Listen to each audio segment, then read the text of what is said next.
This is Graham Sisson. I'm a wheelchair user, light colored hair, blue eyes, blue shirt, tan pants, red shoes. I'm chair of the Alabama Trails Commission. I'm also here in my official capacity as the executive director of the Governor's Office on Disability and Deputy Attorney General.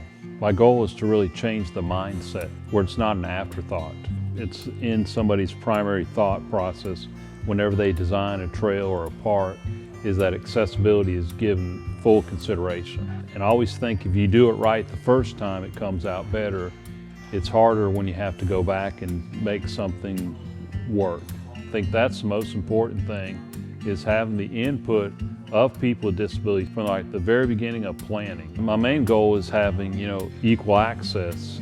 And really what I'm trying to do is that people with disabilities are given the same opportunities as people without disabilities. So if you go to a park and it has different amenities, can you access each type of amenity, such as they have picnic tables? Can you access the different picnic tables in more than one location? If they have a swimming area or a pier, can you get on the pier if you have a disability? Can you get in the water like other folks can? I mean, so many of us spend most of our lives indoors. We're not outside. There's a healing quality of being outside, and it's just refreshing. And I think, just because we have disabilities doesn't mean we don't like to be outside. We like to be outside like everybody else and experience that. People with disabilities still want to have an adrenaline rush. You can still have that racing of your heart, and that's what I'm looking for when I go to an outdoor venue. I want to see stuff I haven't seen before.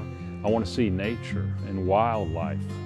And I see some in the urban jungle in Birmingham. I've got some bird feeders at my house, but it's not the same as going here out on the pier on Gulf Shores and seeing two of the pelicans next to each other. And I didn't know that you needed to stay away from them because they were kind of cantankerous. But even seeing a blue herring and seeing all the waterfowl flying overhead. And didn't see a shark, but I was looking,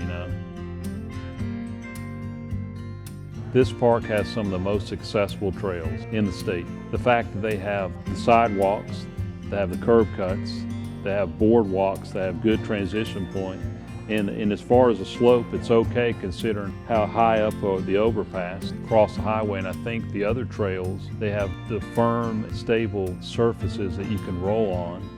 My goal and my dream is that you can go to any major public attraction, like a park, and not have to worry about accessibility. You just show up like everybody else does.